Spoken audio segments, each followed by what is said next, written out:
Welcome back to the channel. Today we are going to talk about a film that is completely different from the typical superhero movies we are used to seeing.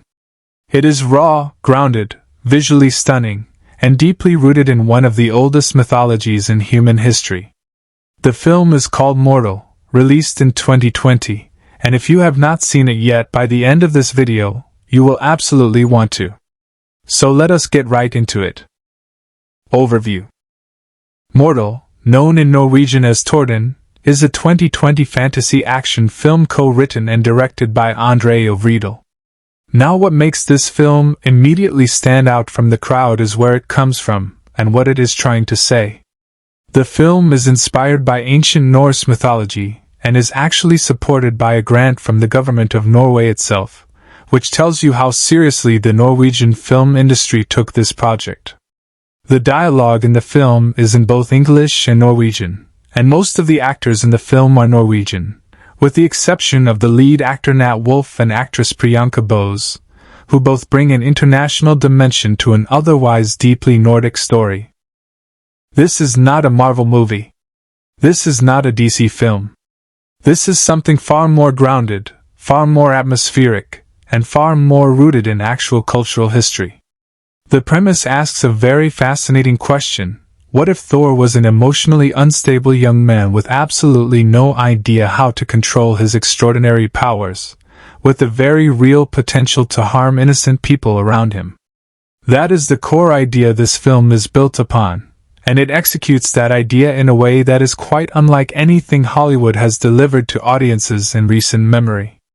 Director André Øvredal has been very vocal about the fact that this film was his deliberate attempt to bring Norse mythology's great heroes back to their true, raw origins, far away from the polished and commercialized American comic book versions that audiences have grown so familiar with. That ambition alone makes Mortal worth your serious attention. The film was produced by Nordisk Film Production, Automatic Entertainment, and 42, among other production companies. It was distributed by Nordisk Films in Norway, Signature Entertainment in the United Kingdom, and Saban Films through Lionsgate Home Entertainment in the United States. The cinematography was handled by Roman Ozin, and the original score was composed by Marcus Paus, whose music was actually nominated for the Amanda Award, which is one of Norway's most prestigious film honors. The film runs for 104 minutes and was made on a budget of approximately 6.1 million euros, which is around $7.4 million US. It is a relatively modest budget for a film of this genre, but the filmmakers used every single dollar wisely, because the landscapes, the visual effects, and the overall atmosphere of this movie are genuinely breathtaking. Plot details. Now let us get into the story, and I will try to give you as much detail as possible without completely ruining the experience for those of you who have not watched it yet. The story begins in the dense, isolated forests of the Norwegian province of Vestland. We are introduced to a young Norwegian-American man named Erik Bergland, played by Nat Wolff. Erik is living completely off the grid, far away from civilization, deep in the wilderness. He is disheveled, clearly haunted, and emotionally broken. From the very first scene, we understand that this is a man who is carrying an enormous weight, not just emotionally, but literally in terms of the power that exists inside him. When he wakes from a nightmare in the opening moments of the film, he discovers that he has inadvertently set the surrounding trees on fire while he slept. This immediately tells us that whatever power Erik possesses is not something he can switch on and off. It lives inside him, and it responds to his emotional state in extremely dangerous and unpredictable ways. After making his way to a nearby small town to clean himself up and tend to a wound on his leg, Erik is confronted by a group of local teenagers who begin to harass him. He warns their leader very clearly not to touch him, or he will burn. The teenager ignores the warning and grabs Erik anyway. Within moments, the boy drops dead. The death is inexplicable and terrifying, and it immediately draws the attention of local authorities. Erik is arrested and taken in for questioning, and this is where the story truly begins to take shape. Before the interrogation can fully get underway, Eric is introduced to Christine, played by Iben Akerlai, a young psychologist who has been brought in to evaluate him. Unlike the police officers and officials around her, Christine does not immediately treat Eric as a criminal or a threat. She listens to him. She believes that there is something genuine and deeply unusual happening with this man, and she feels a strong sense of sympathy toward him. This connection between Eric and Christine becomes one of the emotional pillars of the entire film. However, the situation quickly becomes far more complicated. The American embassy becomes aware of Eric's situation and begins pushing for his extradition back to the United States. There is a clear sense that certain American government forces know far more about Eric than they are letting on, and they want him back on American soil for reasons that are not entirely transparent or benevolent. Sensing the danger of this, Eric manages to flee, and Christine chooses to go with him. From this point forward, both Norwegian and American authorities are actively hunting them down, and the tension of the film escalates significantly. As Eric and Christine go on the run together, traveling through some of the most stunning and remote landscapes Norway has to offer, something remarkable happens. The more time Christine spends with Eric, the more she begins to understand the true nature of what he is. Media speculation begins to circulate that Eric's extraordinary powers might make him a possible descendant of the Norse god Thor, and this idea begins to gain serious traction as events unfold. A local investigator named Henrik, played by Per Frisch, who is initially skeptical, begins to shift his position when Eric uses his abilities in a dramatic and undeniable way to save the life of a young boy during a hospital power outage. This act of saving an innocent life earns Eric a crucial ally in Henrik, and it also marks a turning point in how certain people begin to perceive him. Henrik ultimately leads Eric and Christine to the presumed ruins of the legendary site of Asgard, which is located on the very farm that Eric burned to the ground 3 years earlier in an incident that first awakened his awareness of his own powers. This is an incredibly powerful narrative moment because it connects Eric's traumatic past directly to his mythological origins. The ruins serve as a kind of revelation point, a place where the full truth of who and what Eric really is begins to surface. One of the most visually spectacular sequences in the entire film takes place on the iconic Hardanger Bridge, one of Norway's most famous and beautiful landmarks. Eric and Christine are confronted there by Norwegian military forces. When Christine is violently arrested during an attempt to mediate between the two sides, Eric is overwhelmed by rage and grief. In that moment of extreme emotional distress, he does something extraordinary. He conjures a massive, severe thunderstorm. Lightning crashes around him. The sky tears open. The scale of the power he unleashes in that moment is enormous, and it leaves no doubt in anyone's mind, including the audience, that what they are witnessing is not just a troubled young man. This is something far older and far greater. The effort, however, exhausts him completely and he collapses. The film builds toward a finale that is both visually stunning and emotionally resonant. Eric ultimately begins to come to terms with his identity, and the story ends in a way that is clearly designed to set up further chapters in this mythology, suggesting that what audiences have seen is truly just the beginning of a much larger and more complex journey. Cast. Let us now talk about the people who brought this incredible story to life. Nat Wolff plays Eric Bergland, the lead character. Wolff is an American actor known for his roles in films such as The Fault in Our Stars and Paper Towns. In Mortal, he takes on a very different kind of role, one that requires him to convey enormous internal suffering and barely contained power with very little dialogue.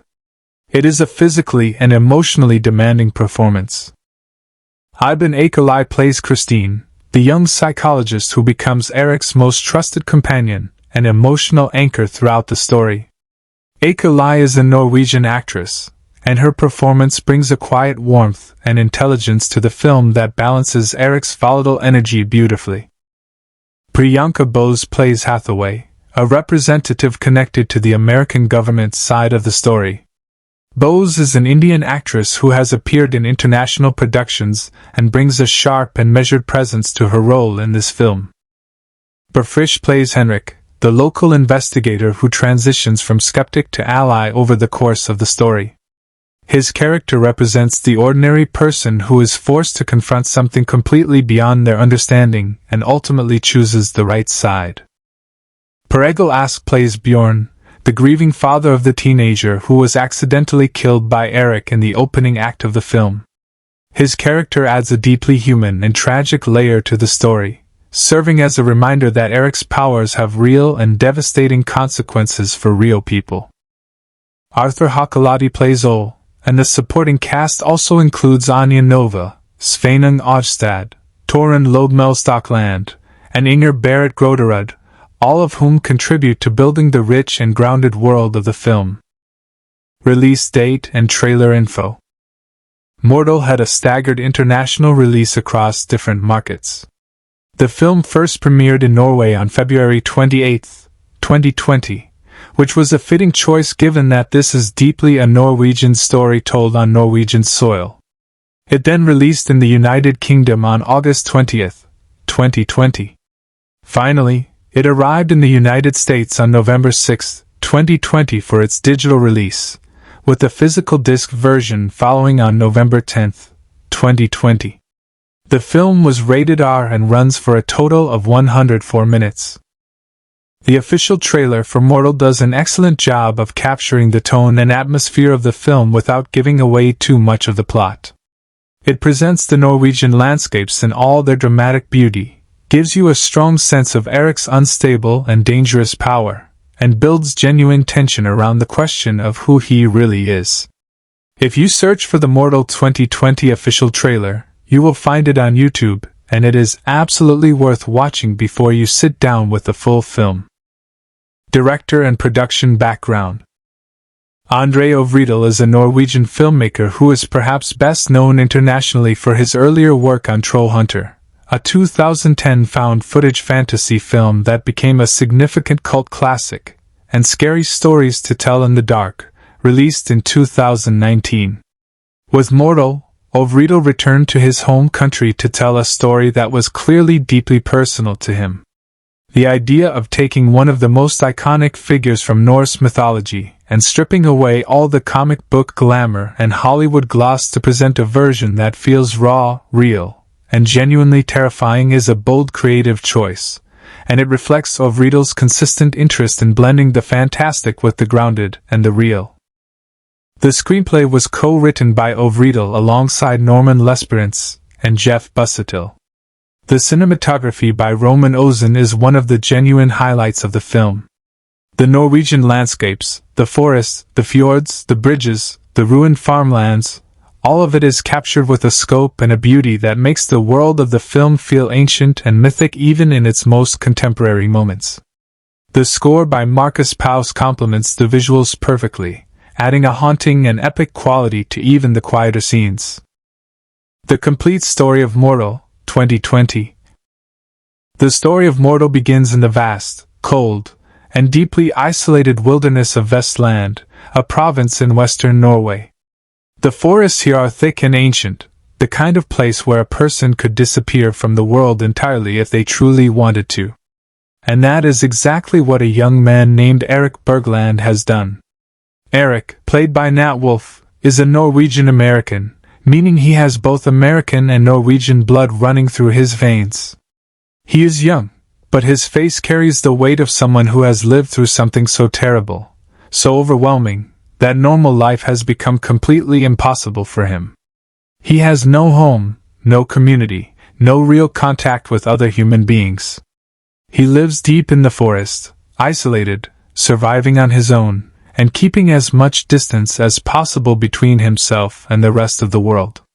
From the very first moment we see him, it is clear that this isolation is not a choice born out of preference. It is a survival strategy. Not just for himself, but for everyone around him. In the opening moments of the film, something happens that immediately establishes just how dangerous Erik's situation is. He wakes from a nightmare, and in that moment of unconscious distress, the trees surrounding his camp have caught fire. The flames spread quietly through the night around him while he slept. He did not start those fires with a match or a lighter. The fire came from him, from whatever force lives inside his body, and it responded to the emotional turbulence of his dreams without any conscious direction from him. This is the first and most important thing the film tells us about Eric. His power is not something he controls. It is something that controls him, or more precisely, something that reacts to him, to his emotions, to his fear, his rage, his grief. When those emotions rise, the power rises with them, and the results are catastrophic. Eric manages to put the fires out, and continues his solitary existence. After some time, he makes his way to a small nearby town, needing to clean himself up and tend to a wound on his leg that has been troubling him. He moves through the town quietly and carefully, trying not to draw attention to himself. But small towns in remote parts of Norway are not used to disheveled strangers wandering through, and Eric does attract notice. A group of local teenagers spots him in an open field and begins to harass him.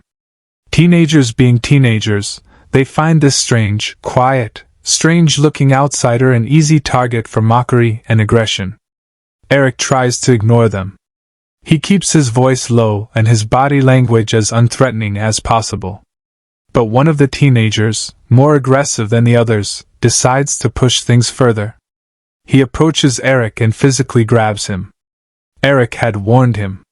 He had told them clearly, in a voice that carried unmistakable urgency, not to touch him. The boy either did not believe him or did not care. The moment physical contact is made, the teenager drops dead on the spot. There is no visible wound, no blood, no obvious cause. He simply falls and does not get up. The other teenagers scatter in terror. Eric stands there, horrified and shaking, staring at what his own body has just done to another human being. The local authorities arrive quickly. Eric does not run, or at least not immediately. He is arrested and brought in for questioning. The police are dealing with a situation they have no framework for. A teenager is dead under completely inexplicable circumstances, and the only witness and apparent suspect is this strange young man who seems more traumatized than dangerous. A local officer named Henrik, played by Per Frisch, takes charge of the situation. Henrik is the kind of person who operates by procedure and logic. He is not a man who jumps to conclusions, but he is also not a man who ignores what is right in front of him. He can see that this case is not straightforward in any way. Before a formal interrogation can begin, a decision is made to bring in a psychologist to evaluate Eric, to determine his mental state, and whether he is capable of understanding what is happening to him.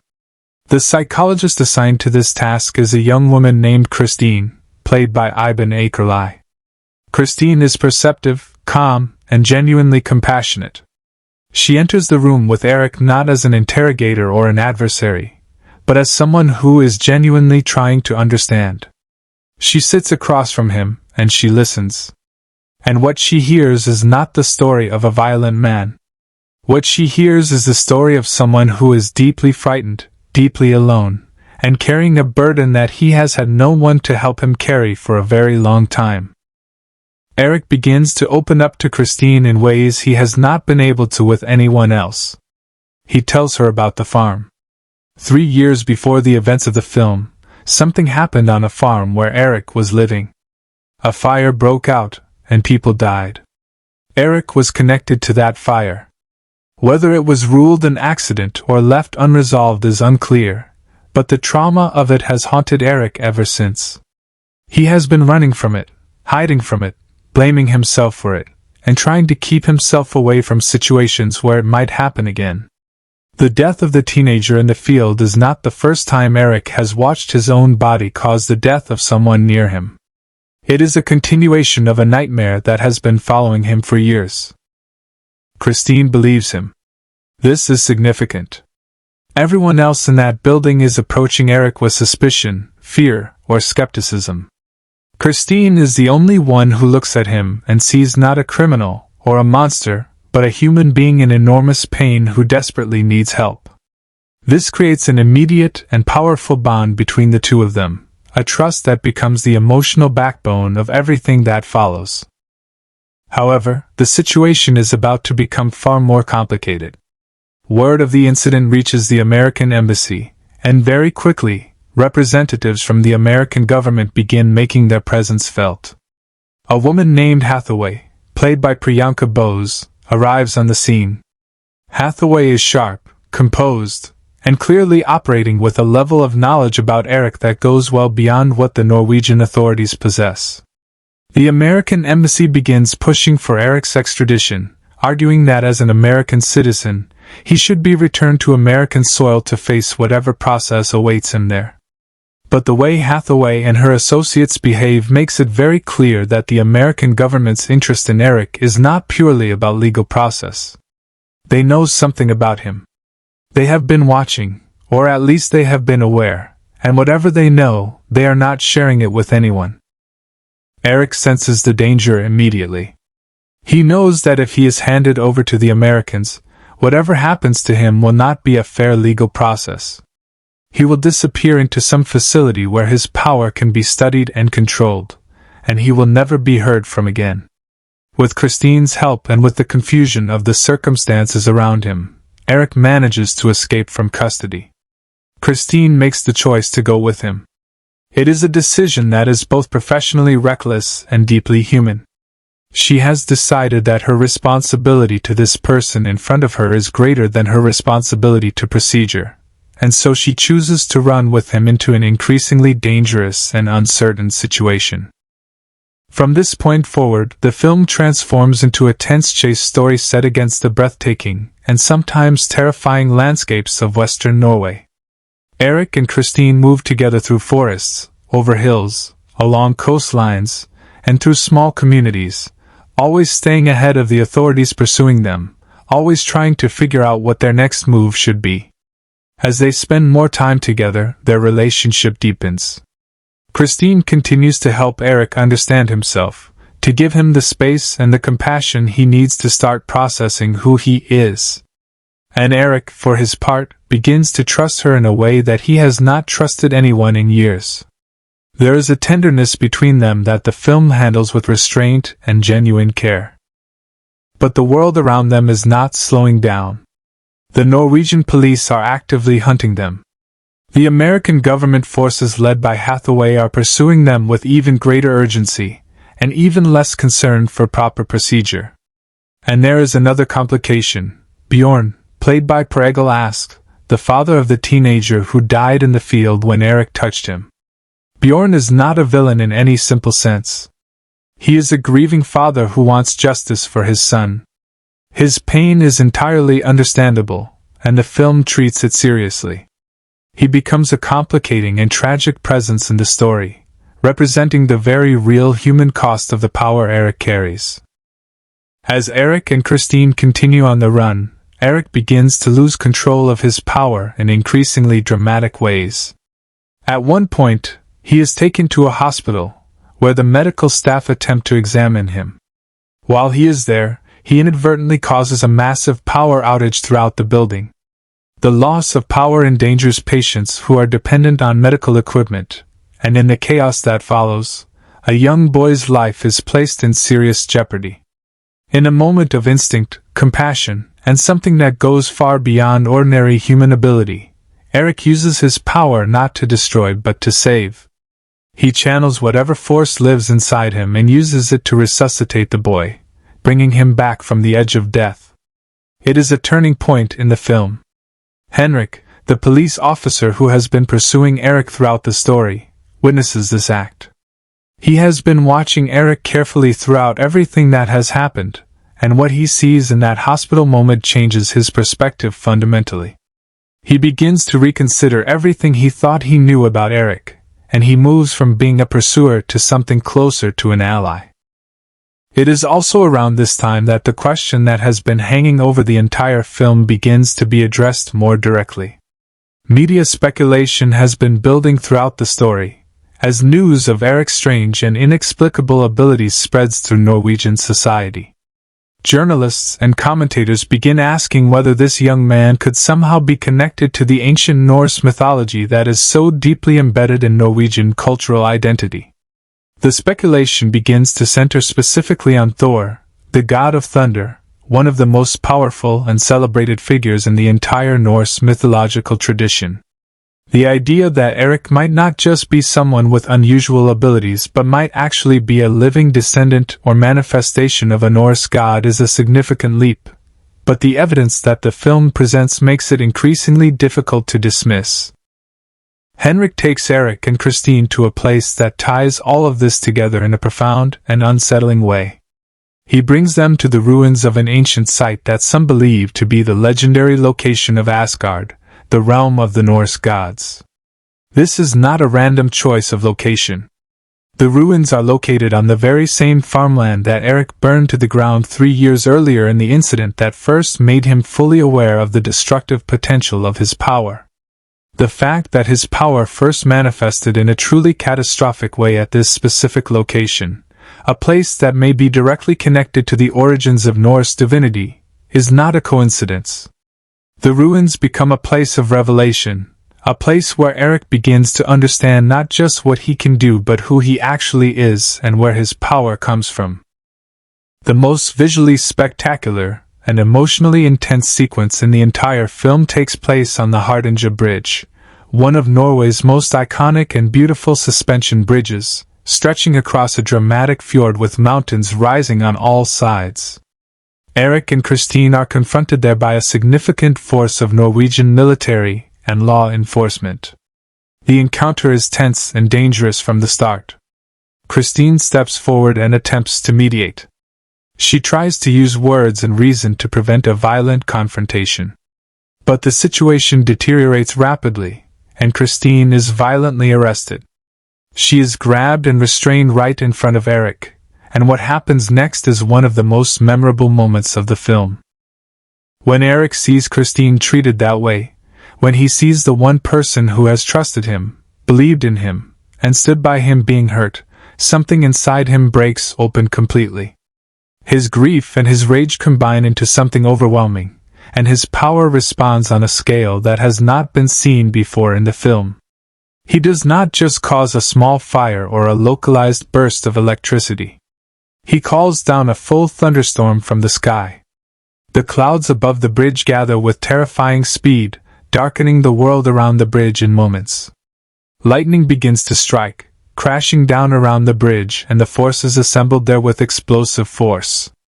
Thunder rolls across the fjords and the mountains with a sound that is primordial and enormous. The soldiers and officers who had been moving to contain Eric are suddenly facing something that no amount of training or equipment has prepared them for. This is not a man with unusual abilities. This is the power of a god, raw and uncontrollable, expressed in its fullest and most ancient form. But the effort of calling down this storm is immense. Eric is not a trained deity who can summon and release power at will. He is a young man who is still fundamentally mortal in his experience and his endurance, even if what lives inside him is something far older and far greater. The effort of the storm exhausts him completely. After the lightning ceases and the thunder fades, Eric collapses on the bridge, completely spent and unconscious. He is taken and examined in the aftermath, but the event has made the nature of his identity impossible to deny any further. As the final act of the film plays out, the full picture of who Eric is becomes clear. He is not simply a person with strange genetic gifts or a random mutation that gives him unusual abilities. He is something that comes from the deepest roots of Norse mythology, connected to the same lineage and the same divine heritage that the ancient Norse people built their entire understanding of the cosmos around. The power of thunder and lightning, the ability to channel natural forces on a massive scale, the way his power connects specifically to emotion and to the protection of those he cares about, all of it points toward an identity that is mythological in the truest sense of the word. The American government, represented throughout by Hathaway, has been aware of this possibility all along. Their urgency in trying to take Erik away from Norway was never about legal process or the safety of the public. It was about control. They wanted to possess this power, to study it, to potentially harness it for their own purposes. The film presents this as deeply sinister, a reflection of the way powerful institutions respond to things they cannot explain or control by trying to contain and exploit them. The film ends in a way that is deliberately open. It is an ending that functions as a beginning, which is entirely appropriate for an origin story. Erik has discovered who he is. He has confronted the truth of his power and his heritage.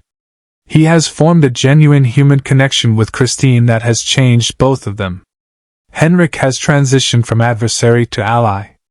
The forces that wish to control or destroy Erik have not given up, and the world now knows that something extraordinary walks among ordinary people. But the full story of what Erik will become, what he will choose to do with the power inside him, and how he will navigate a world that both fears and desires that power, remains ahead of him.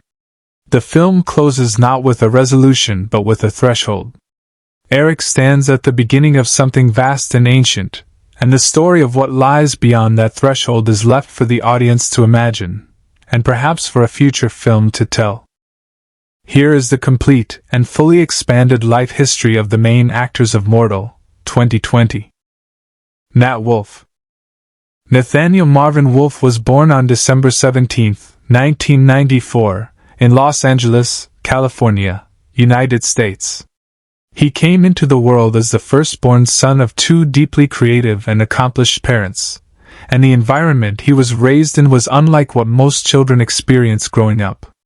His father, Michael Wolff, is a celebrated jazz musician, composer, and bandleader who spent years as the musical director for the Arsenio Hall Show, one of the most culturally significant late-night television programs in American history during the late 1980s and early 1990s.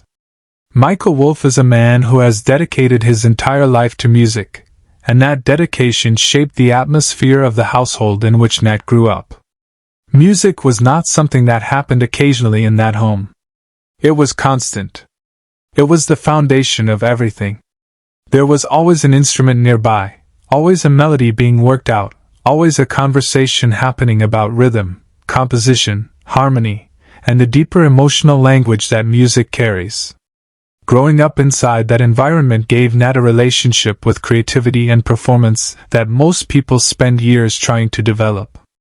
For him, it was simply natural and present from the beginning. His mother, Polly Draper, brought an entirely different but equally powerful creative energy into the household. Polly is a talented actress and writer who is perhaps best known for her role in the critically acclaimed television drama 30-something, where she played one of the central characters across the full run of the show during the late 1980s.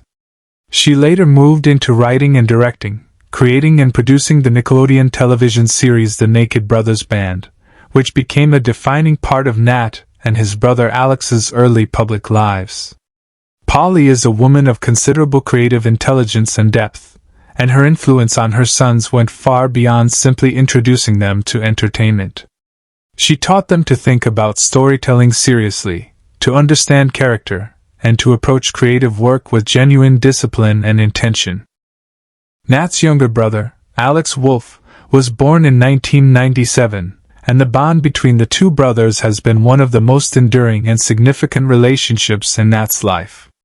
From the time Alex was old enough to pick up an instrument or stand in front of a camera, the two of them were creating together.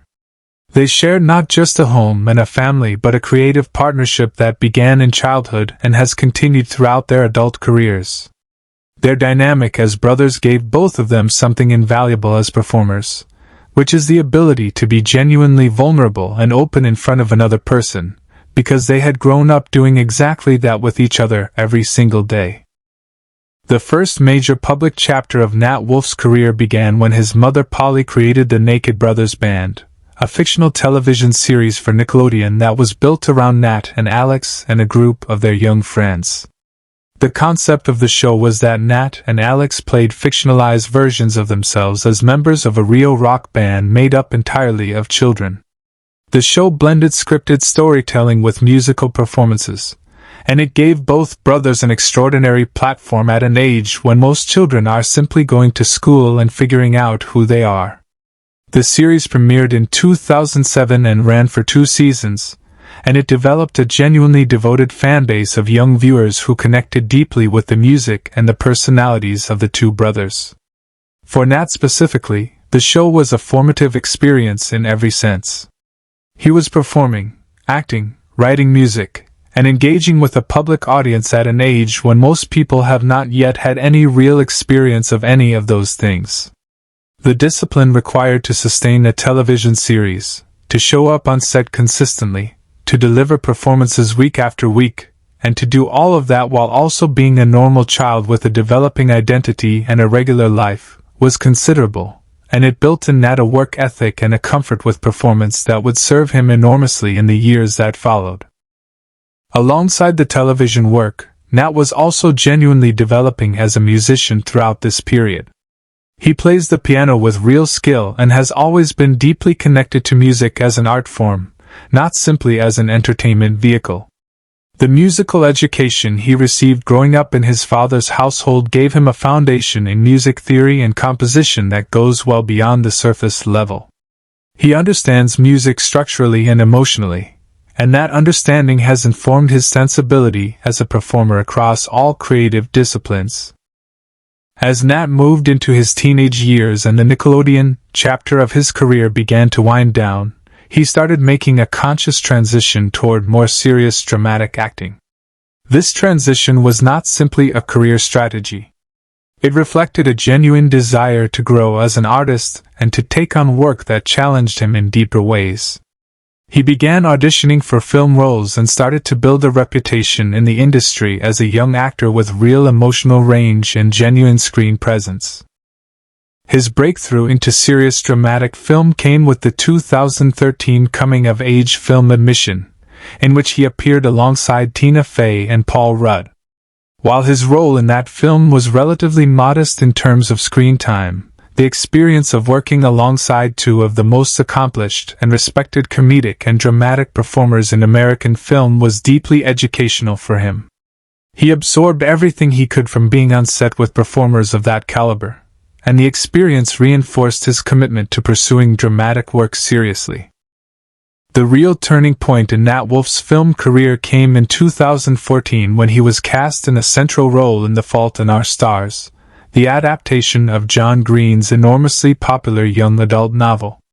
The film starred Shailene Woodley and Ansel Elgort in the lead roles, but Nat's performance as Isaac, a teenager who is losing his eyesight to cancer and dealing with heartbreak at the same time, was one of the most talked about supporting performances in the film.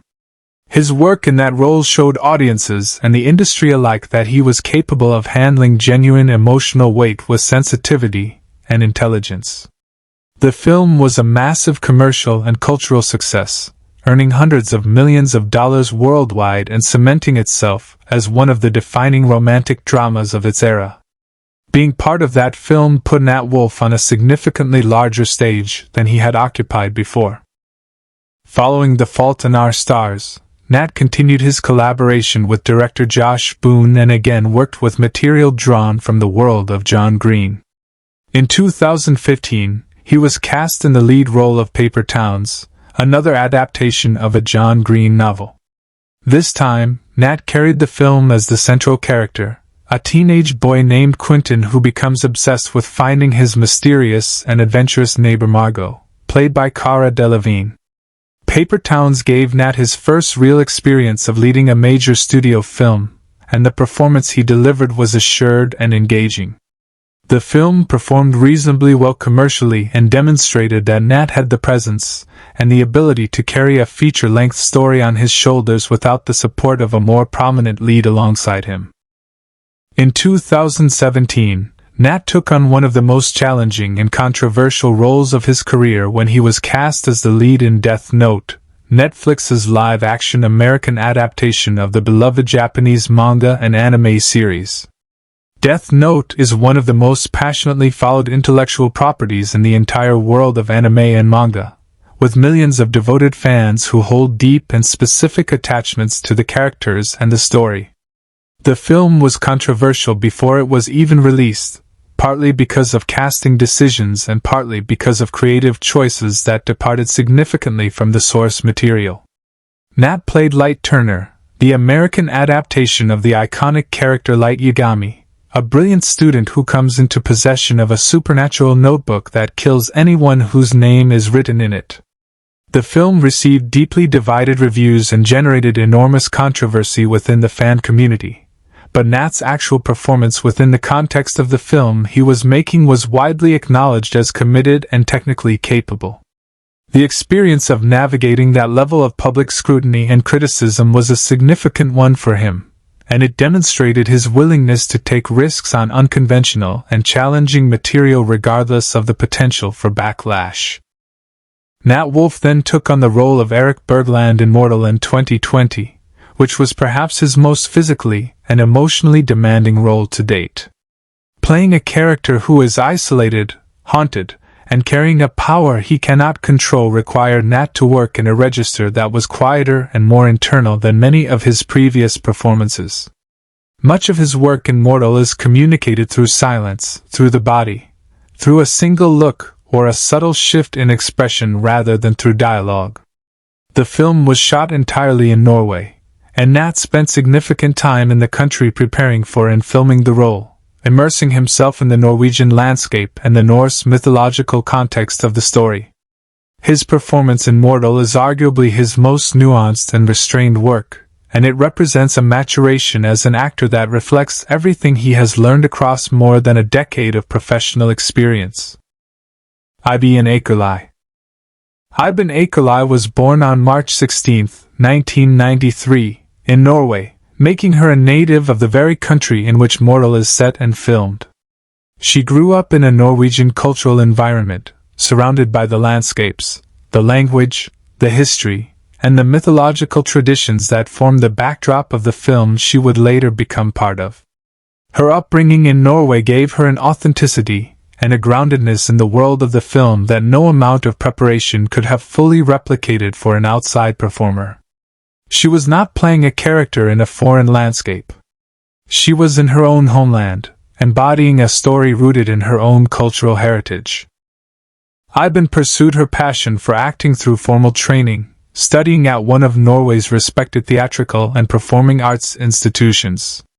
Norwegian theatrical training has a long and serious tradition, one that places great emphasis on technical discipline, emotional honesty, and the ability to work effectively across different performance mediums including stage, television, and film. The training Iben received gave her a solid foundation in all of these areas and equipped her with the tools she needed to build a professional career in the Norwegian entertainment industry, which while smaller than Hollywood is nonetheless rich, serious, and internationally respected. Before her international breakthrough with Mortal, Iben had built a steady and respected career in Norwegian television and film. She appeared in several Norwegian productions that established her reputation as a performer of real depth and reliability. Norwegian cinema and television have produced some of the most critically acclaimed work in European entertainment over the past 2 decades, with directors and performers from Norway regularly making significant impacts at international film festivals and gaining recognition far beyond the borders of the country. Working within that environment meant that Iben was trained and experienced in a tradition of storytelling that values authenticity, emotional truth, and strong character work above spectacle or commercial formula. Her role as Christine in Mortal was a significant step in terms of international visibility. Christine is the emotional center of the entire film in many ways. She is the person through whom the audience understands and connects with Eric. She is the compassionate intelligence at the heart of the story, the person who sees past the fear and the danger and the confusion to the human being underneath. Playing that role required Iben to bring warmth, intelligence, and genuine empathy to every scene, and to do so in a way that felt completely natural and unforced. Because Christine's belief in Eric has to be believable for the entire film to work emotionally. If the audience does not believe that Christine would genuinely risk everything for this stranger, the story falls apart. Iben made that believable entirely through the quality and the sincerity of her performance. The chemistry she developed with Nat Wolff during the filming of Mortal was one of the most commented upon aspects of the film by audiences and reviewers. The two actors clearly worked hard to build a genuine human connection between their characters, and the result on screen is a relationship that feels earned and real rather than manufactured for narrative convenience. Much of their most powerful work together is done in quiet moments, in conversations, in the simple act of being present with each other in difficult circumstances. That quality of presence and attentiveness in shared scenes is something that comes from genuine craft and genuine mutual respect between performers.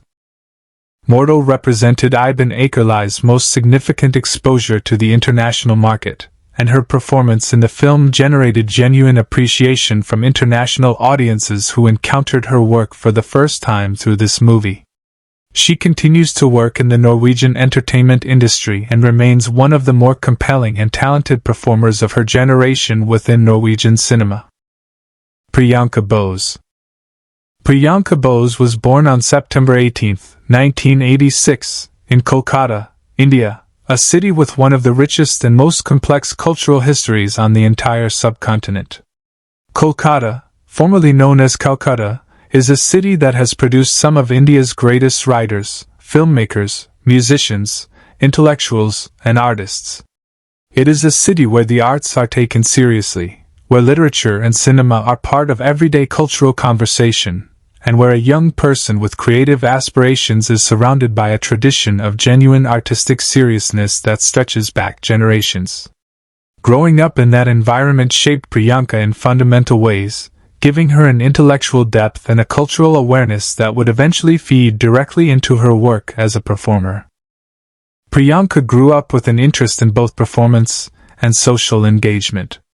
She was drawn not only to the creative dimensions of acting but also to the capacity of storytelling to illuminate important social truths and to create empathy and understanding across lines of division. This combination of artistic and social commitment has been a defining characteristic of her entire career. She has consistently sought out work that means something, that engages with real human experiences and real social issues, rather than simply pursuing commercial success or mainstream visibility. She pursued her education seriously and built a foundation of intellectual and cultural knowledge that has informed her approach to every role she has taken on. She has spoken in interviews about the importance of preparation and research in her acting process, about the need to understand the full human context of any character she plays rather than simply learning lines and hitting marks. This commitment to depth and preparation is visible in every performance she gives, including her work in Mortal. Before her international breakthrough, Priyanka established herself as a genuinely respected presence in Indian cinema. She appeared in a range of Indian film and television productions that demonstrated her versatility and her ability to bring complex emotional truth to a wide variety of characters and situations. She was particularly associated with roles that had social and political dimensions, characters whose stories connected to larger questions about justice, identity, power, and human dignity. These kinds of roles suited her perfectly because they allowed her to bring both her artistic skills and her genuine social conscience to the work simultaneously. Her international career began to take shape when she was cast in the critically acclaimed Netflix series Marco Polo, a lavish historical drama set in the court of Kublai Khan during the Mongol Empire. Marco Polo was a major international production with a large multinational cast and a significant budget, and it gave Priyanka her first major exposure to audiences far outside the Indian film market. Her work in the series was noticed and appreciated, and it began to establish her as a performer capable of operating effectively at an international level across different cultural and linguistic contexts. One of the most significant moments in Priyanka's international career came when she appeared in the film Lion, released in 2016. Lion is the true story of Sarabrierli, an Indian man who was separated from his family as a young child and adopted by an Australian family, and who later used Google Earth to try to find his birth home and his biological mother. The film starred Dev Patel in the lead role and Nicole Kidman and David Wenham as his adoptive parents. It was an enormously powerful and emotionally resonant film that received widespread critical acclaim and earned multiple Academy Award nominations including Best Picture. Priyanka played a role in this film that, while not the largest in terms of screen time, was performed with a level of emotional authenticity and quiet dignity that left a strong impression on audiences and critics alike. Being part of a film of that quality and that cultural significance was a genuinely important moment in her career, and it reinforced her standing as a performer of real substance in the international marketplace. In Mortal, Priyanka plays Hathaway, a representative of the American government who arrives in Norway to manage the situation surrounding Eric. Hathaway is not a simple villain. She is a complex figure who operates within a system that has specific goals and specific methods, and who believes, at least partly, that what she is doing is necessary and justified. Playing that kind of morally complicated institutional character required Priyanka to bring a precise kind of controlled intelligence to the role. Hathaway cannot be cartoonishly evil because that would undermine the realism that the film is trying to maintain. She has to feel like a real person operating within a real system with real motivations, even when those motivations conflict with what the audience knows is right. Priyanka navigated that complexity with skill and confidence, creating a character who feels genuinely threatening precisely because she feels genuinely real. Her presence in Mortal also added an important international dimension to the cast, reinforcing the film's position as a genuinely global production rather than simply a Norwegian national film with an American lead. Priyanka continues to be one of the most distinctive and compelling international performers of her generation, a woman who has built a career defined by intelligence, selectivity, and a consistent commitment to work that has genuine meaning and genuine depth. Per Frisch. Per Frisch is a Norwegian actor who has spent the majority of his career working within the Norwegian film and television industry, building a body of work that reflects the full range of what contemporary Norwegian storytelling has to offer. He was born and raised in Norway, and his career has been shaped by the specific traditions and values of the Norwegian performance community, which places enormous importance on emotional honesty, technical discipline, and the ability to work effectively across different types of material from intimate drama to genre storytelling. Per Frisch trained formally as an actor and developed his craft through years of stage work alongside his film and television appearances. Stage acting in the Norwegian tradition is a serious and demanding discipline, one that builds the kind of foundational technical skills that translate powerfully onto camera. The control of breath, the management of space and stillness, the ability to sustain a character's internal life across a full evening of performance, all of these qualities developed through stage work become enormously valuable when a performer moves in front of a camera, where subtlety and precision are rewarded and excess is immediately visible. In Mortal, Per Frisch plays Henrik, the police officer who begins the story as one of Eric's primary pursuers and ends it as something much closer to an ally and a protector. Henrik is in many ways the audience's surrogate in the film. He is the rational, procedural, evidence-based perspective through which the story is filtered for much of its running time. He represents the ordinary world, the world of logic and law and established frameworks for understanding human behavior. And the journey he goes on across the film, from skeptic to believer, from pursuer to protector, is one of the most important emotional arcs in the entire story. Watching Henrik confront something that his training and his experience have given him absolutely no tools to deal with, and watching him choose, in the end, to stand on the right side of that confrontation, is genuinely moving. Per Frisch brought tremendous warmth and quiet authority to the role, making Henrik one of the most likable and trustworthy presences in the film. Per Egil Ask, who plays Bjorn, the grieving father, is another significant Norwegian performer in the film. His role is one of the most emotionally painful in the entire story. Bjorn has lost his son in circumstances that are completely beyond his comprehension, and his grief drives him to pursue Eric with a single-minded intensity that is entirely understandable even as it creates terrible complications for the story. Perego Ask brought a raw and undefended quality to Bjorn that made the character's grief feel completely genuine and completely human. There is no artifice in his performance. It is simply the portrait of a father in unbearable pain, and it serves as a constant reminder throughout the film that the power Eric carries has real and irreversible consequences for real people. The combination of Norwegian and international performers in the cast of Mortal is one of its genuine strengths. It creates a film world that feels authentic and grounded in its Norwegian setting while also giving the story the kind of international dimension it needs to function as a globally accessible piece of storytelling. Every member of the cast contributed something essential to the overall fabric of the film, and the result is an ensemble that feels unified and real in a way that serves the story beautifully from beginning to end. The budget and making of Mortal, 2020. Let us start with the money, because the financial story behind Mortal is one of the most fascinating and impressive aspects of the entire production. The film was made on a budget of approximately 6.1 million euros, which translates to roughly 7.4 million US dollars. Now, if you are someone who watches a lot of American superhero and fantasy films, that number is going to stop you in your tracks, because it is almost unbelievably small for what this film attempts to achieve and, in many ways, successfully delivers on screen. To put that number into real perspective, consider that the average Marvel Studios film costs somewhere between $150 million and $300 million to produce.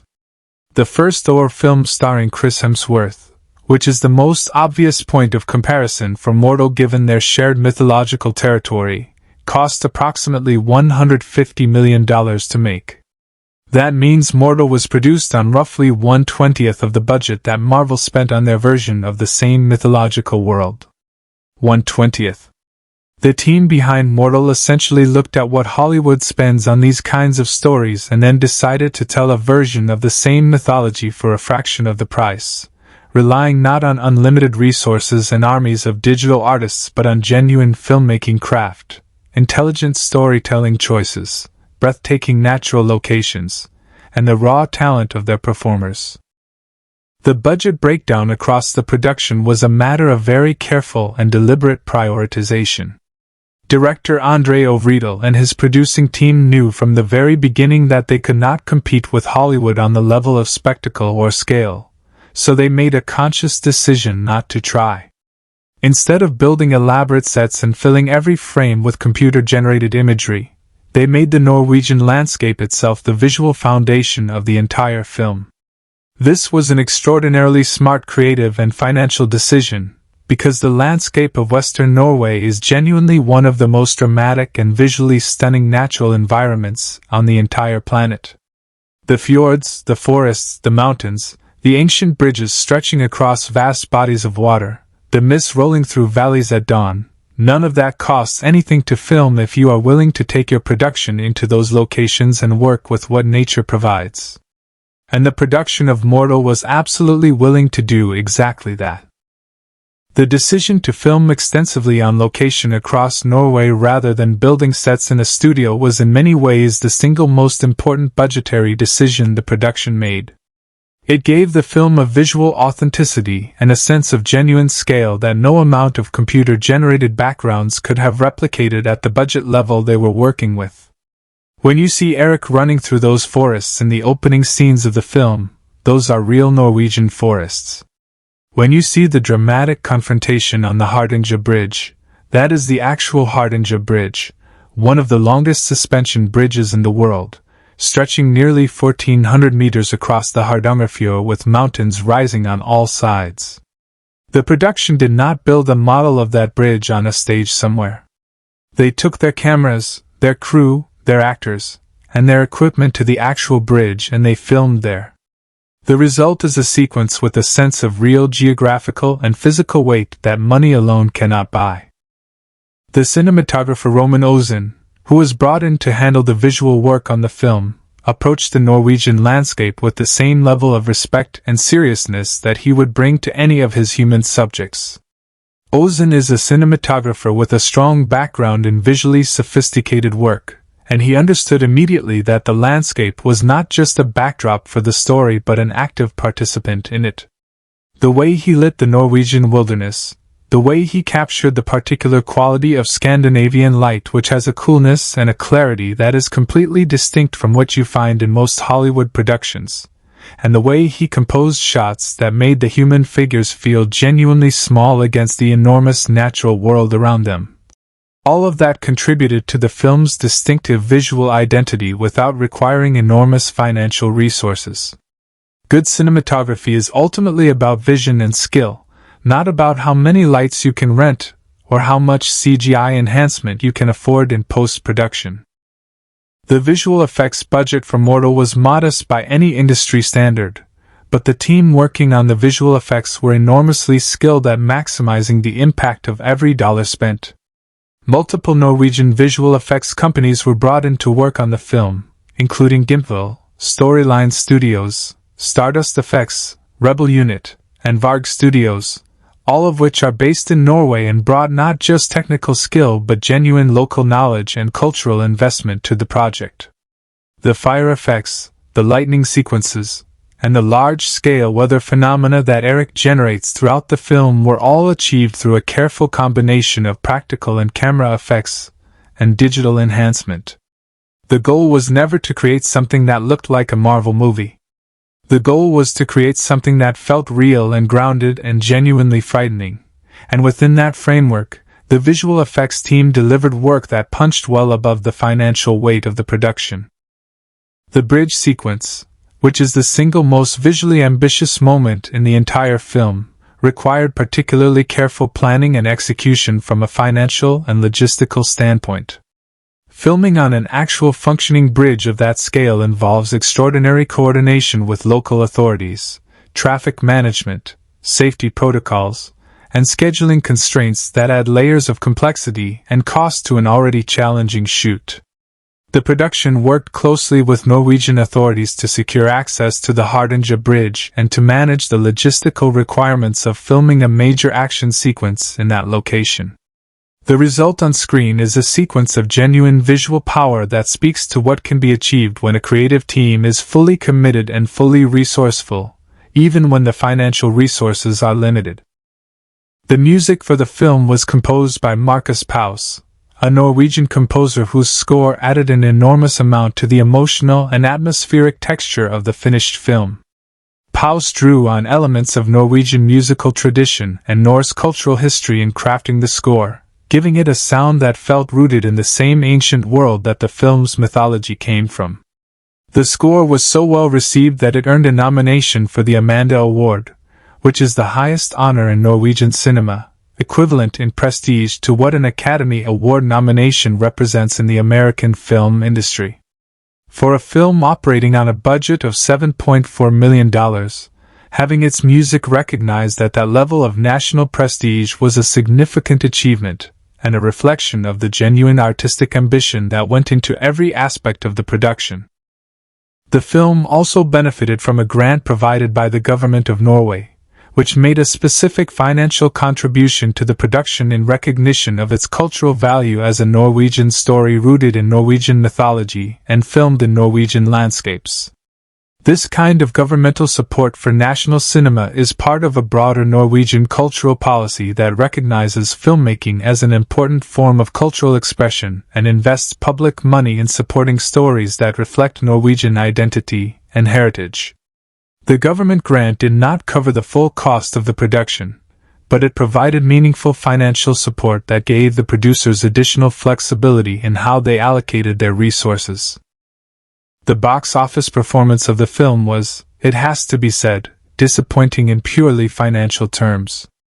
In the United States, the film earned approximately $126,000 in its theatrical and video-on-demand release, which is a tiny fraction of what even a modest Hollywood production would be expected to earn. However, the American release of Mortal came at one of the most difficult moments imaginable for the film industry, with the COVID-19 pandemic having devastated cinema attendance globally and completely disrupted the normal patterns of how films reach their audiences.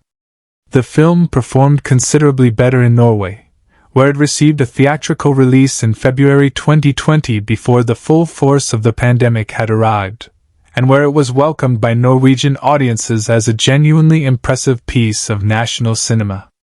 Its performance on streaming platforms after the theatrical window closed was significantly stronger than its box office numbers suggested, with the film finding a substantial audience through Amazon Prime Video and other digital platforms in the months and years following its initial release.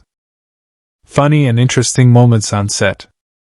Now let us talk about something a little more lighthearted, because as serious and atmospheric as Mortal is on screen, the reality of making any film, particularly one that involves shooting in remote wilderness locations, dramatic weather conditions, and complex visual effects sequences, is that things go wrong in hilarious ways on a daily basis. And the people involved develop a very specific kind of dark humor that helps them get through the absurdity of it all. One of the most immediately obvious sources of comedy and difficulty on the Mortal set was the simple fact that the majority of the cast and crew were Norwegian, while the lead actor Nat Wolff is American. This might sound like a straightforward logistical reality, but in practice it created an endless series of small, funny, and occasionally bewildering cultural collisions that became part of the daily texture of life on set.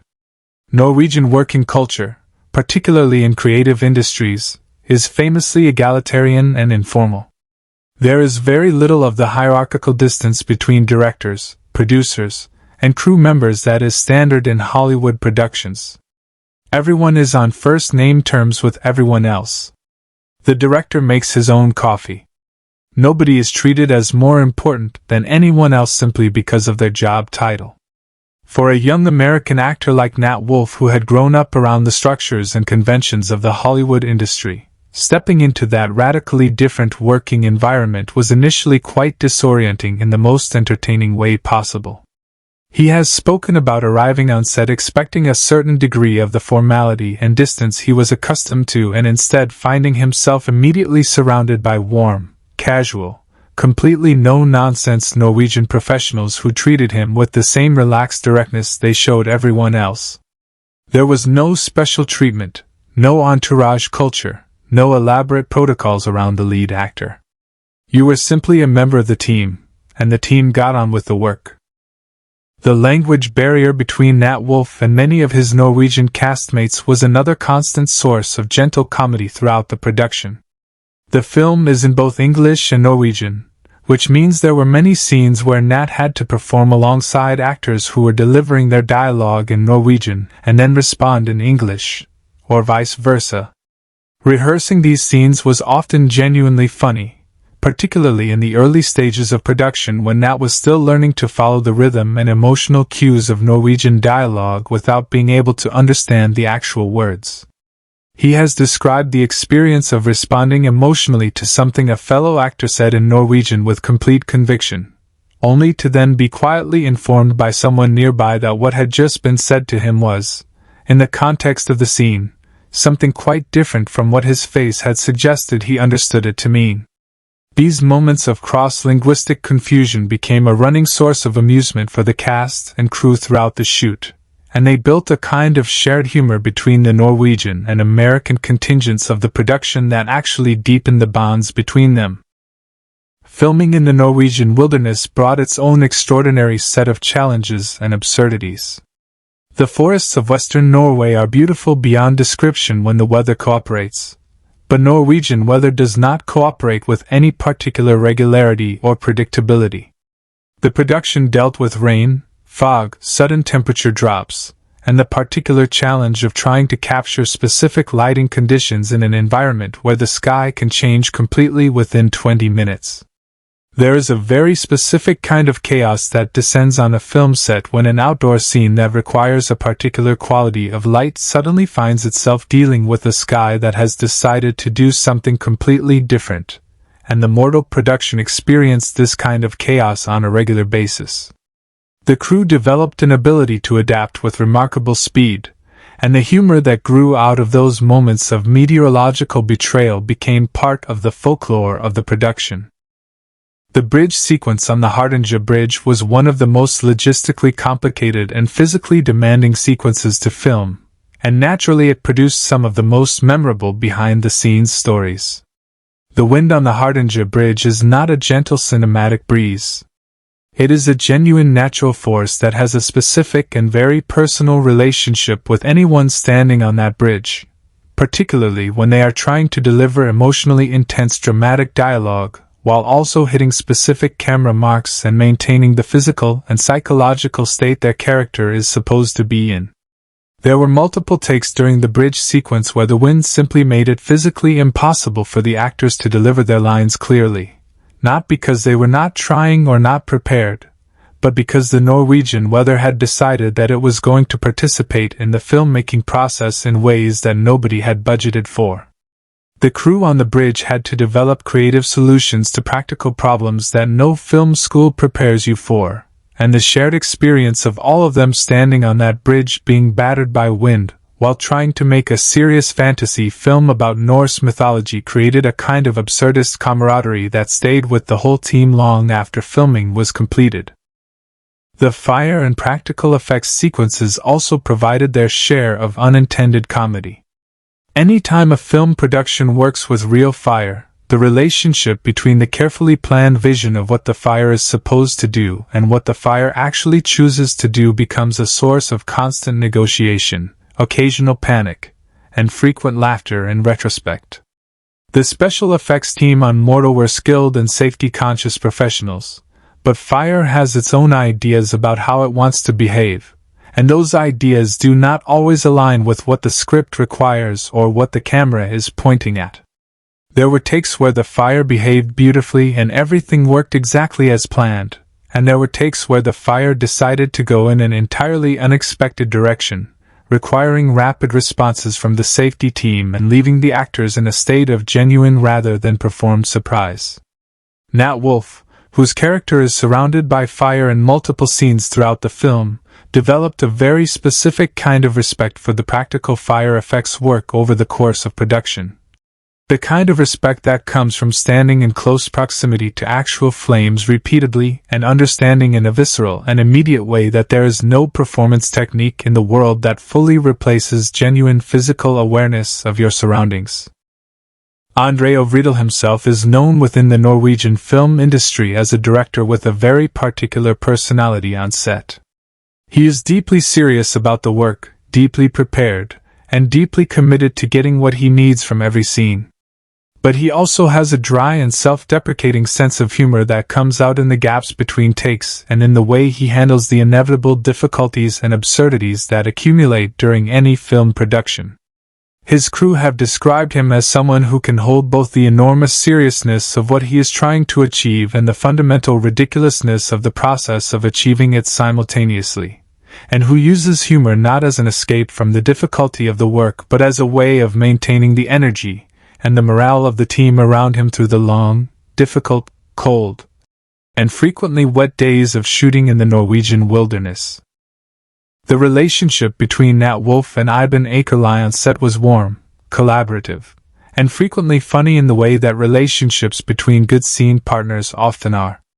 Building the chemistry and trust that their characters needed to have with each other required them to spend a great deal of time together, and spending a great deal of time together on a film set that is frequently cold, occasionally chaotic, and always demanding means that you end up sharing a lot of experiences that are simultaneously stressful and deeply absurd. The two actors have spoken warmly about each other, and about the experience of building their working relationship across the course of the production, and the genuine ease and warmth between them that is visible in their scenes together is a direct reflection of the real human connection they developed off-camera.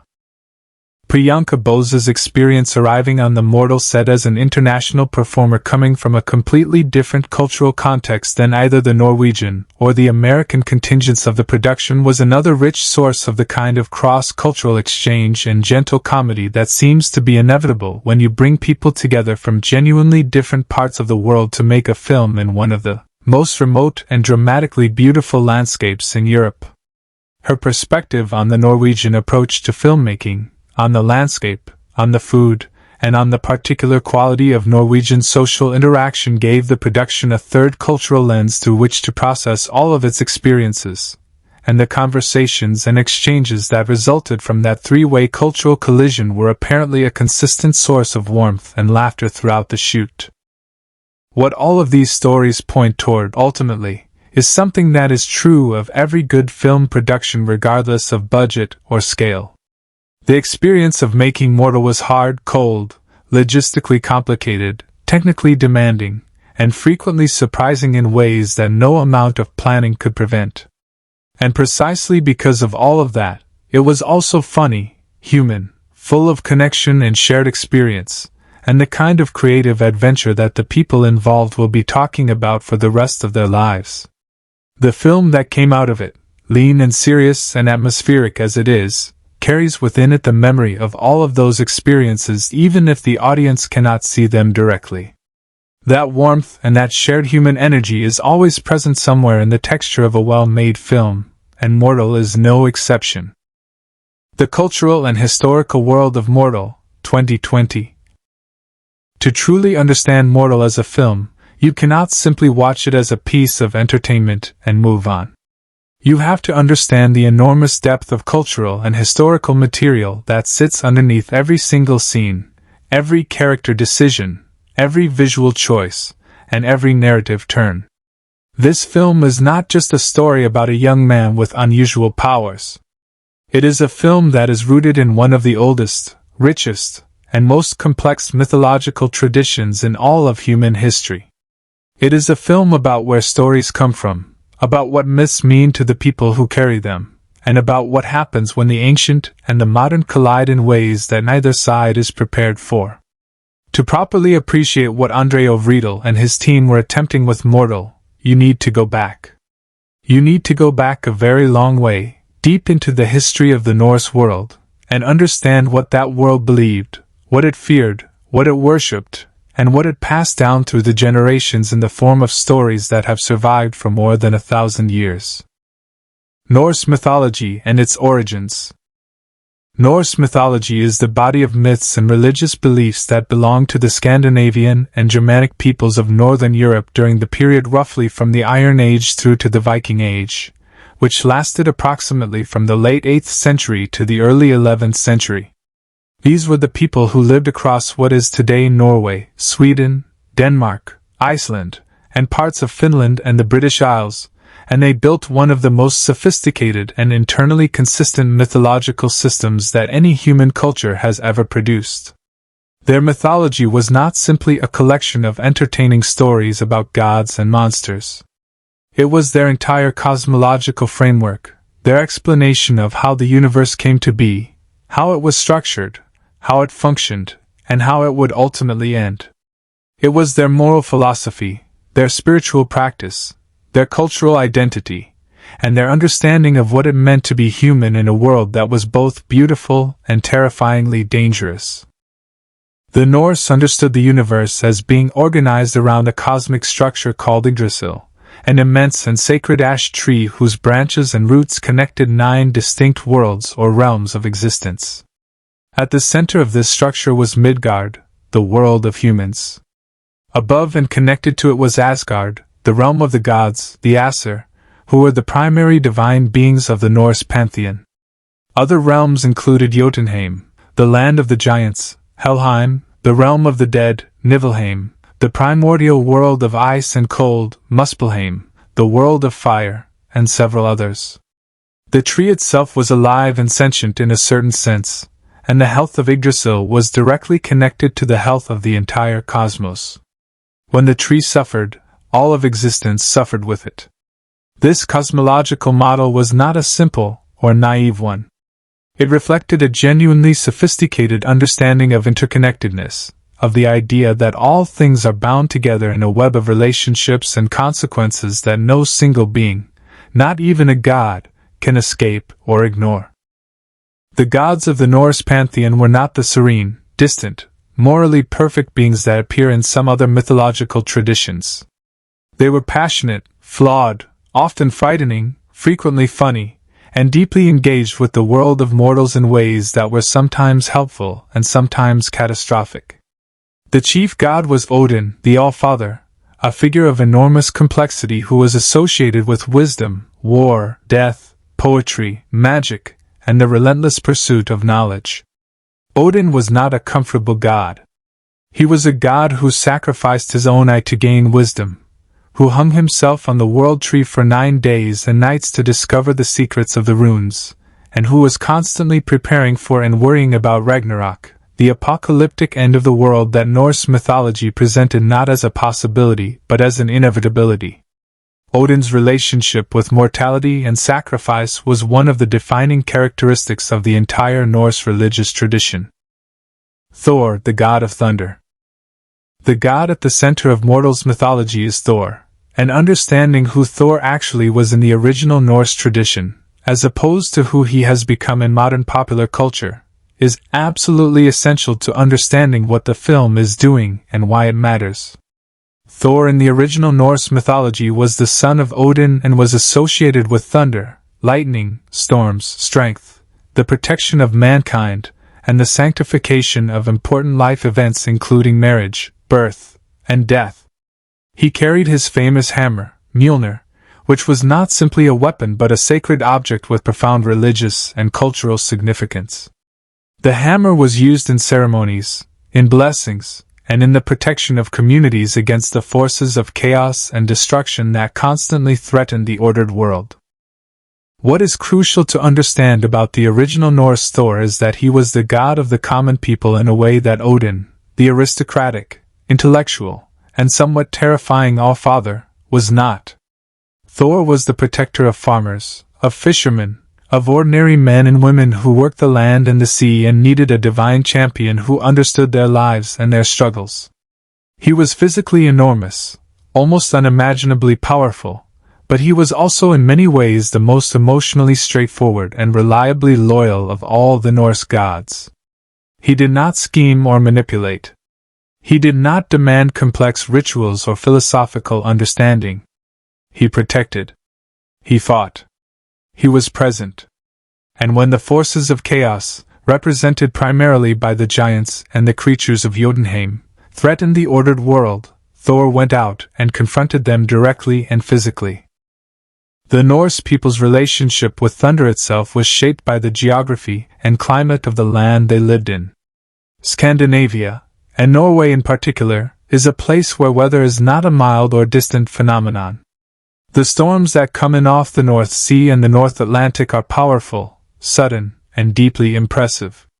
Lightning strikes in the Norwegian mountains and over the Norwegian fjords with a drama and an intensity that makes it easy to understand why the people who lived in that landscape for thousands of years attributed it to a divine being of enormous physical power. When you stand on a Norwegian hillside and watch a thunderstorm roll in over a fjord, with lightning crashing down into the water and the mountains reflecting the sound of thunder back at you from every direction, you understand in your bones why Thor existed. The mythology was not invented in a cultural vacuum. It grew directly out of the experience of living in that specific landscape and trying to make sense of its most awesome and terrifying natural phenomena. This is precisely the mythological and cultural foundation upon which Mortal builds its story. The film takes the idea of Thor not as a comic book character in a red cape but as something that might actually exist in the world, something ancient and powerful and profoundly connected to the specific geography and cultural history of Norway, and it asks what that would actually look like if it were real. What would it feel like to carry that power without understanding it? What would the world around you do if you could call down lightning storms? What would the institutions of modern society, the governments, the military, the medical establishment, do if they encountered something that their entire framework of understanding had no category for? The Viking Age and Norse cultural heritage. The Vikings are the most internationally recognizable face of Norse culture, and their legacy is deeply woven into the cultural identity of modern Norway and the other Scandinavian nations. The Viking Age, which historians generally date from the raid on the monastery of Lindisfarne in northeastern England in 793 CE through to the Norman conquest of England in 1066 CE, was a period of extraordinary Norse activity and expansion across an enormous geographical range. Norse sailors and warriors traveled to England, Ireland, Scotland, France, Russia, the Byzantine Empire, North Africa, Iceland, Greenland, and crucially, North America, which they reached approximately 5 centuries before Christopher Columbus. The Norse settlement at L'Anse-aux Meadows in Newfoundland, Canada, is the oldest confirmed European settlement in the Americas, and its existence is a testament to the extraordinary navigational skill and adventurous spirit of the Norse people.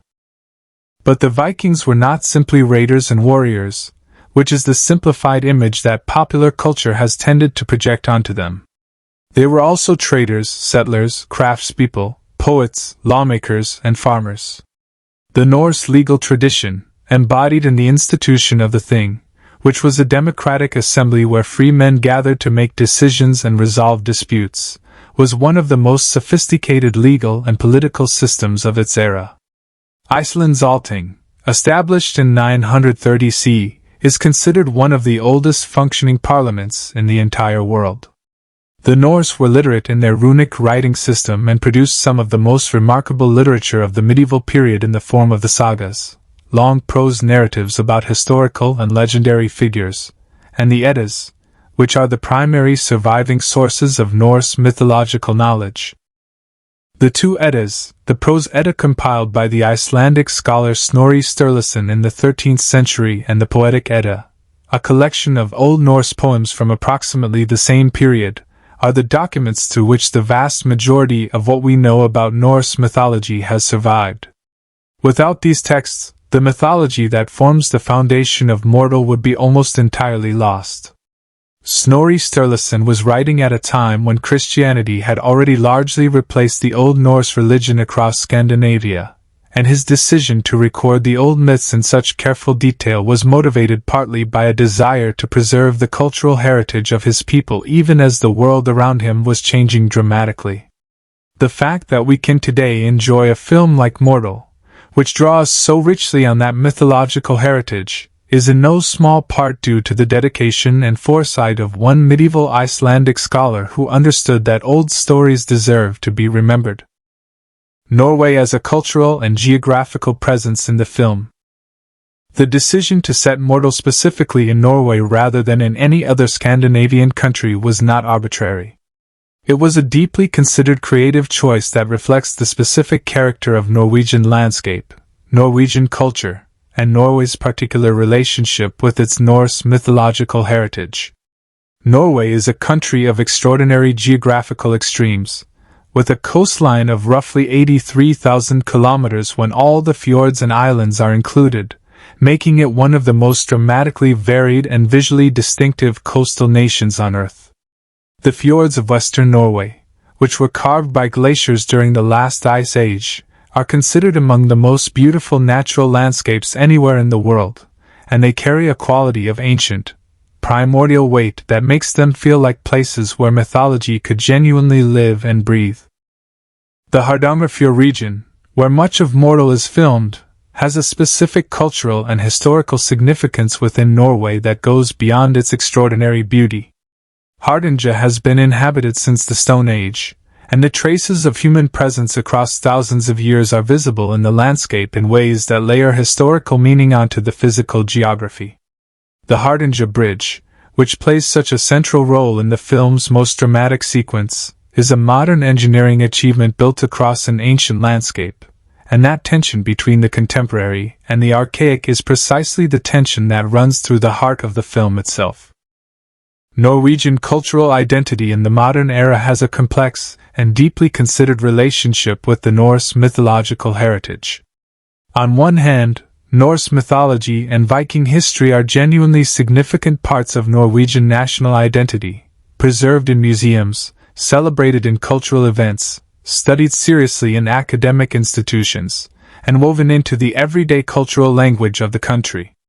The mythology is not treated as a distant or irrelevant relic of a superseded past. It is understood as living cultural heritage, as part of the ongoing conversation that Norwegian society has about who it is and where it comes from. On the other hand, modern Norwegians are also aware of the ways in which Norse symbolism has been misappropriated and distorted by various political movements, most notably by the Nazi regime in Germany during the 1930s and 1940s, which appropriated and distorted Norse symbols including the rune systems as part of their ideological program. This history gives thoughtful Norwegian engagement with Norse mythology a layer of cultural responsibility and awareness that is not always present in the more casual international use of these symbols and stories. The Americanization of Norse mythology and the film's response to it. One of the most culturally significant things about Mortal is the very explicit and deliberate conversation it is having with the way American popular culture, and specifically the Marvel Cinematic Universe, has appropriated and transformed Norse mythology for global commercial consumption.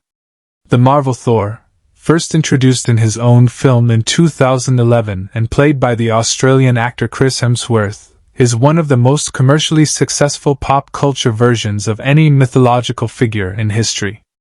The Marvel version of Thor is a charming, physically perfect, wise-cracking Avenger whose connection to actual Norse mythology is superficial at best and actively misleading at worst. The Asgard of the Marvel Universe is a technologically advanced alien civilization. The hammer Mjolnir is essentially a magic tool for combat. The deep religious, cultural, and symbolic dimensions of the original mythology have been almost entirely replaced by superhero adventure storytelling mechanics. André Ovredal made Mortal as a direct and very conscious response to this phenomenon. He has described the film as his attempt to reclaim the mythology of his own cultural heritage from the American entertainment industry and to present a version of that mythology that is rooted in its actual origins, its actual cultural context, and its actual geographical home. The fact that the film is set and filmed in Norway, that it uses the actual landscapes where the mythology was born, that it features Norwegian actors speaking Norwegian alongside the English dialogue, and that it draws on the specific visual and atmospheric character of the Norwegian environment rather than the generic fantasy world aesthetic of American superhero cinema. All of these choices are part of a coherent cultural argument that Ovredal is making about ownership, authenticity, and the responsibility that comes with telling stories drawn from living cultural traditions. The film's central character is crucially a Norwegian American, someone who has both American and Norwegian heritage. This is not an accident. Eric's dual identity places him at the intersection of the two cultural worlds that the film is in dialogue with.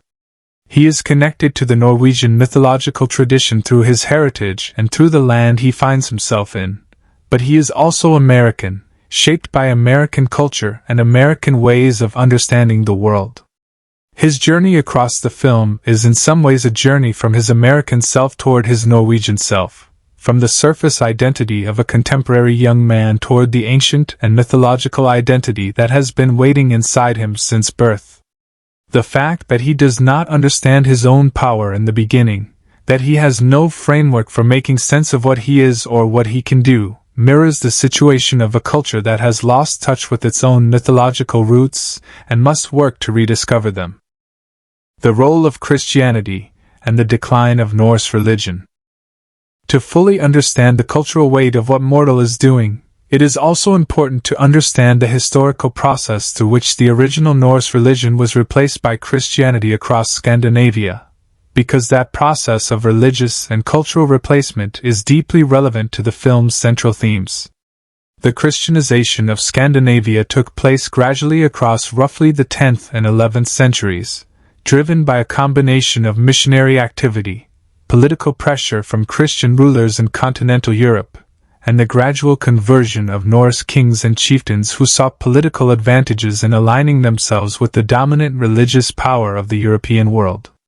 Norway was largely Christianized during the reign of King Olaf II in the early 11th century, though the process was neither uniform nor entirely peaceful, and elements of the Old Norse religious practice persisted in folk tradition and cultural memory long after the official adoption of Christianity. The replacement of the Norse religion by Christianity did not simply erase the old mythology. As Snorri Sturluson's work in Iceland demonstrated, the stories survived, even if their status changed from living religious belief to cultural heritage and literary tradition. But the long dominance of Christianity across Scandinavia did create a complex cultural situation in which the old mythology occupied an ambiguous, and sometimes uncomfortable position, simultaneously cherished as cultural heritage and distanced as superseded belief.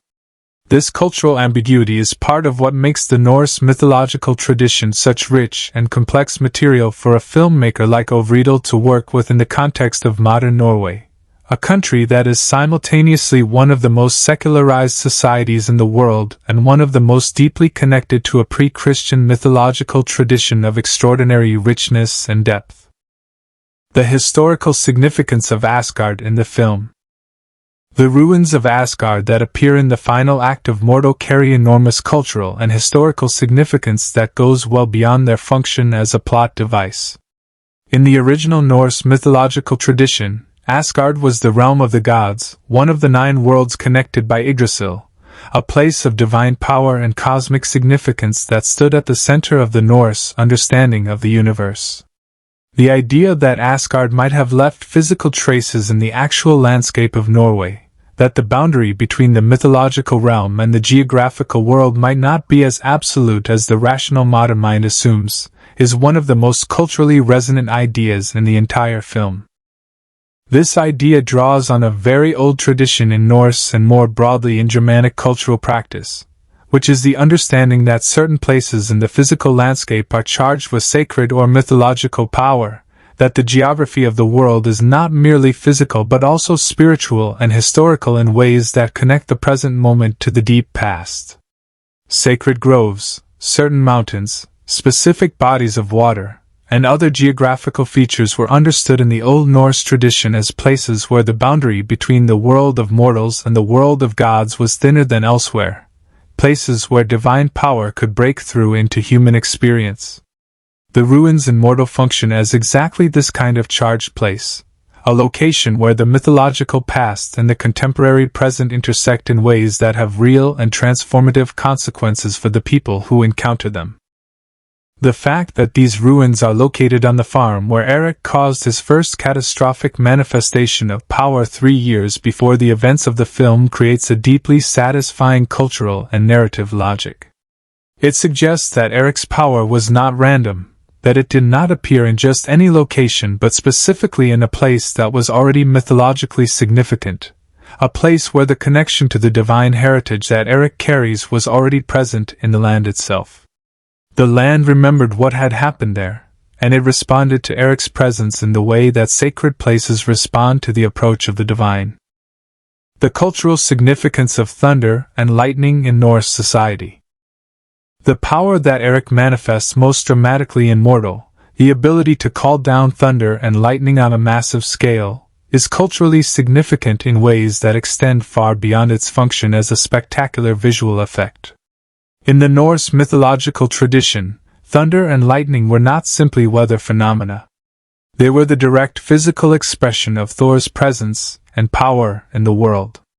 When a storm rolled in over the Norwegian mountains and lightning split the sky, the Norse people understood that Thor was at work, fighting the giants, protecting the world, exercising the power that kept chaos at bay and maintained the conditions under which human life was possible.